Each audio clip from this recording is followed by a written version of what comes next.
Hi everyone, it's Karen here with a simple card tutorial. Enjoy! I use Concord and 9th, here's the scoop stamp, and the Sprinkles Turnabout stamp. Here is another card to celebrate World Card Making Day 2017, which is today, October 7. And I've created a couple of more card tutorials that I'm linking below in the description area.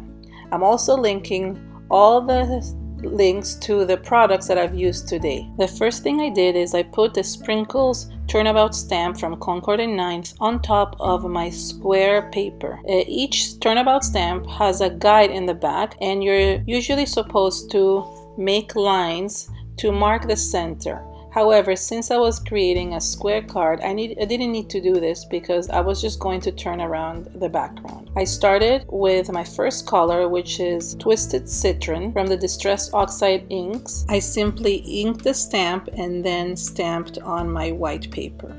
As you can see, I have my square white paper on top of another paper which stays permanently on my stamp platform. That way, you turn the whole background instead of just the card that you're working on. Every time you stamp a new color, you're supposed to turn that gray square that I made, and I laminated it so if it gets dirty, I can actually clean it easily. For many stamp techniques with turnabout stamps, watch my video that I'm linking below, and also I'm linking it here above so you can see all the different techniques that you can do with turnabout stamps. And I have a few videos showing this as well. So once you're done the 4 colors of the turnabout stamps, which I'm doing right now, I wanted to add a few more sprinkles to the background.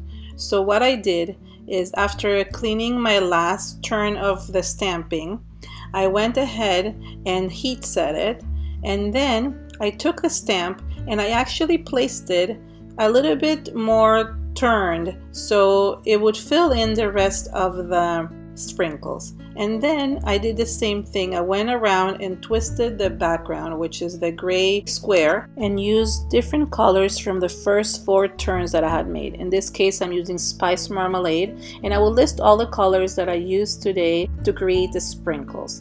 And of course, I took the gray square again and turned it around, and this time added another color, which is Fossilized Amber, to just create that yellow sprinkle in the background. Finally, I added Abandoned Coral after turning, of course, the background, and created my last set of sprinkles.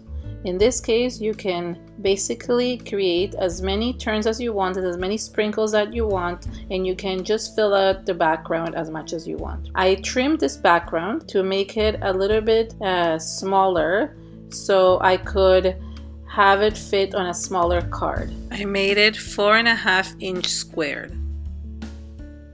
I set my sprinkled background aside, and I took the Here's the Scoop stamp from Concord and 9th, and I just took the ice cream within the bowl and I stamped it onto my paper. This is a Hammermill paper. It's a new paper that I recently got, and I've used it both for the turnabout stamp and for stamping the ice cream scoop.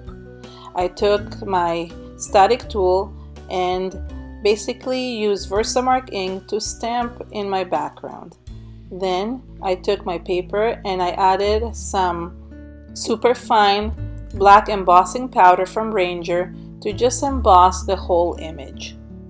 Then I melted the powder with my heat tool. To color in the ice cream, I use Zig Clean Color Real Brush markers, and I will list the colors I use below in the description area. I colored each scoop in a different color, going with green, pink, and yellow. Purple and yellow, and then I think I did the cherry in pink. The bowl I did in a very light blue, and then I added some more highlights afterwards. Although these markers blend with water, I decided that I wanted to use the markers as they are because I really wanted the intensity of the color. Here I am adding a darker blue at the edges of my bowl to really give it a little bit of shading, and then I blended it with the lighter blue.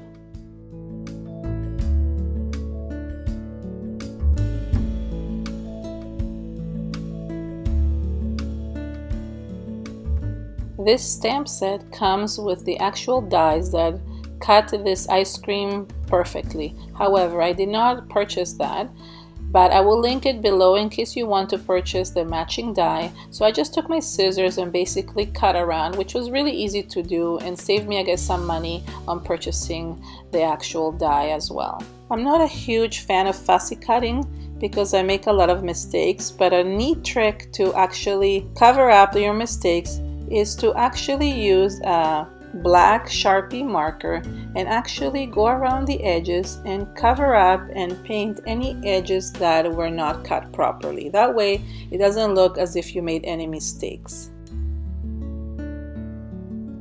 To add a sentiment to my card, I use one of the stamps from the set. This is a banner that comes with the scoop. Here's the scoop stamp.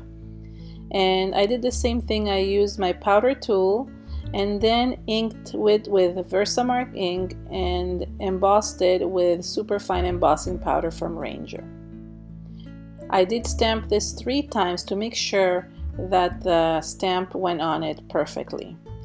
Then I added my embossing powder and heat set it. I actually had to do this a couple times because the stamp wasn't pressing strong enough, and that's why you see me doing it so many times.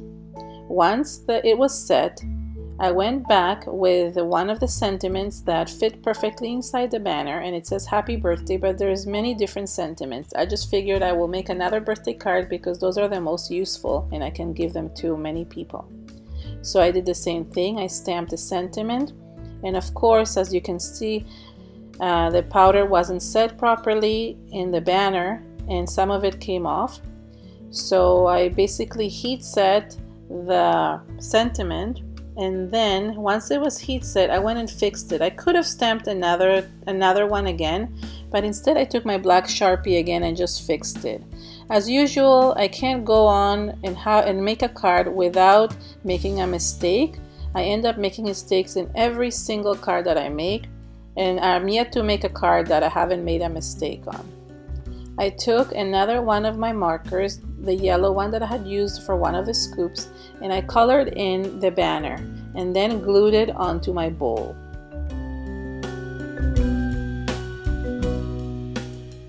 Then I used some foam tape to raise up the ice cream on top of the sprinkled background. And as you can see, I have another stamped scooped ice cream in the back because of course I made a mistake on it and I had to redo it. Then I took some blue and green cardstock and matted my card to match the other colors that were on it. So the blue and the green fit perfectly, and it just makes a really nice background.